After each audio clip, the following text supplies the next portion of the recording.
लुधियाना के सुनील और उसकी बीवी रीटा एक अच्छे और संपन्न परिवार से ताल्लुक रखते थे। एक दिन रीटा की भाभी उसके घर आती है। रीटा, तुझे तो पता है तेरा भाई कुछ नहीं करता, ऊपर से 2 बच्चों की जिम्मेदारी, बेटी भी बड़ी हो गई है। तू तो बुआ है, कुछ मदद कर सकती है तो कर देना। कहाँ पैसे हैं भाभी, बस समझ लो किसी तरह हम लोग भी दिन काट रहे हैं। 2 ही तो कार है और मेरी बेटी भी बड़ी हो रही है।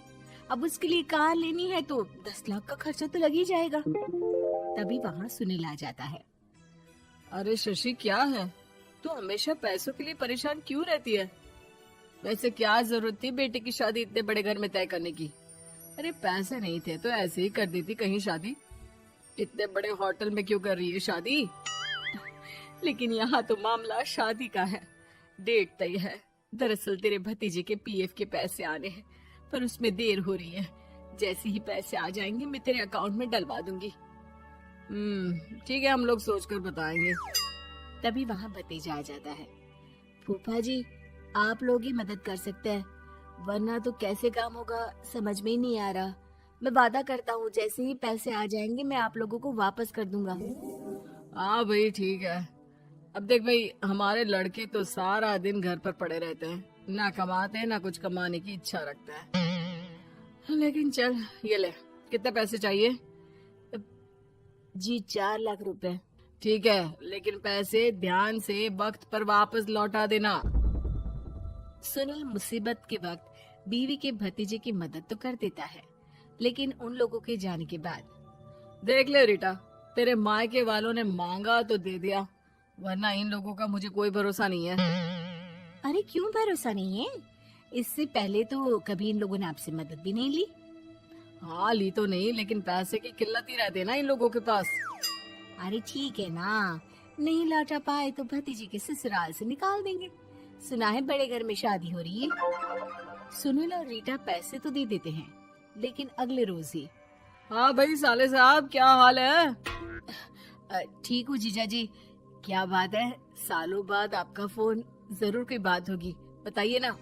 अरे वो तेरी बड़ी भाभी आई थी, बेटी की शादी कर रही है ना, तो पैसे लेने के लिए मैंने दे दिए 4 लाख। सोचा भाई किसी गरीब की बेटी की शादी हो रही है, पुण्य मिल जाएगा। अच्छा किया जीजा जी, उनका बेटा बहुत मेहनती है, जल्द ही लौटा भी देगा। वहीं रीटा भी फोन करके हर किसी को पैसे देने की बात करती है। रीटा की भाभी शशि के पास उसके भाई का फोन आता है। तूने सुनील से पैसा लिए हैं क्या? नहीं भाई, सिर्फ बात की है, बोल तो रहा है कि दे देगा। वो लोग मदद करने वालों में से नहीं है, और मदद कर भी दे लेकिन समाज में गा गा कर हालत बुरी कर देते हैं। अब गाने दीजिए ना भाई, मैं क्या कर सकती हूँ, मेरे पास कोई ऑप्शन भी तो नहीं है। बेटी की अगले हफ्ते शादी जो है। शशि की बेटी की शादी हो जाती है, लेकिन शादी के 1 महीने बाद ही सुनील का फोन भतीजे के पास आता है। हाँ भाई, शादी तो हो गई हम लोगों की दुआ से। अब देख, ऐसा ही फायदा होता है पैसे वाले रिश्तेदार हो तो। तेरे वक्त पर हम कैसे खड़े हो गए थे, लेकिन अब पैसा लौटा दे भाई। जी, मैंने पीएफ के लिए अप्लाई कर दिया था, उसकी नोटिफिकेशंस मैं आपको भी भेज देता हूँ। मुझे लगता है 10 दिन में पैसे आ जाना चाहिए। जैसे ही पैसा आएगा मैं आपके अकाउंट में डाल दूंगा। और ना जी ना, कोई नोटिफिकेशन नहीं चाहिए, पैसा चाहिए, पैसा। अब ठीक है अंकल, बस 10 दिन का समय दे दीजिए। अभी हफ्ता भी पूरा नहीं होता कि भतीजे के पास उसके गांव के दूर के चाचा का फोन आता है। अरे बेटा, क्या बात है, सुनील के कोई पैसे ले रखे हैं तो दे क्यों नहीं देता? हाँ चाचा जी, बात तो हुई थी, 10 दिन का वक्त मांगा है, उम्मीद है हो ही जाएगा। अरे फोन कर रहा है, रोज बता रहा था कि बेटी की शादी में मदद की थी। अब क्या है ना, भले ही शादी 10 दिन रोक देते, लेकिन सुनील से मदद नहीं लेनी चाहिए थी। याद है ना, मधु की मदद करके कितना बदनाम कर दिया था उसने पूरे घर को सोसाइटी में। हाँ चाचा जी, मैं भी यही सोच रहा था कि उन लोगों से मदद नहीं लेनी चाहिए थी। कई लोगों के फोन आ चुके हैं। वही रीटा अपनी भाभी को फोन कर देती है। क्या है भाभी, कब पैसे लौटाओगी? पता है ना ये कितना बोल रहे थे, तुम्हारे बोलने पर मैंने पैसे दिए हैं। भाभी अब तो आपके बेटे की कार बेच दो और हम लोगों के पैसे दे दो।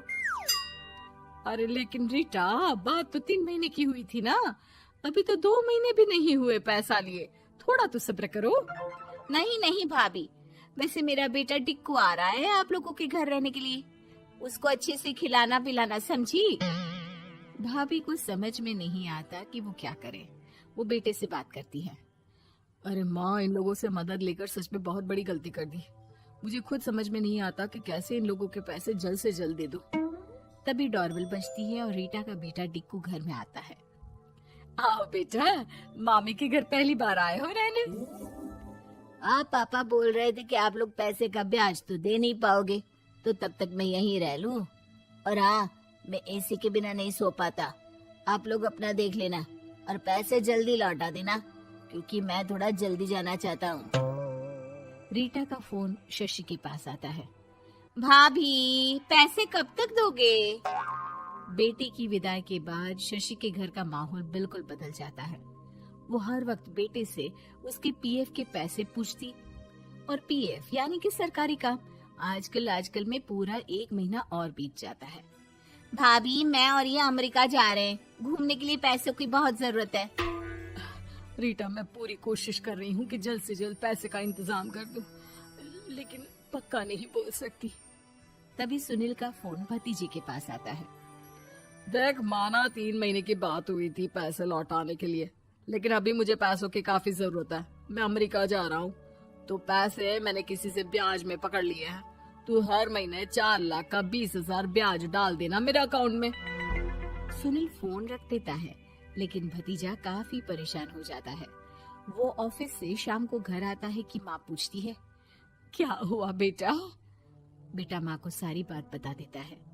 माँ भगवान के सामने हाथ जोड़कर खड़ी हो जाती है और रोने लगती है कि तभी बेटे का मोबाइल पर मैसेज बजता है।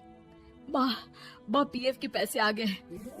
और वो ऑनलाइन ही सुनील के पैसे वापस कर देता है। भला हो भगवान का। लेकिन आज एक बात तो समझ में आ गई, मदद हमेशा उन लोगों से लो जो मदद के बदले आपसे मदद में दी गई रकम ही वापस लें, ना कि समाज में आपकी इज्जत।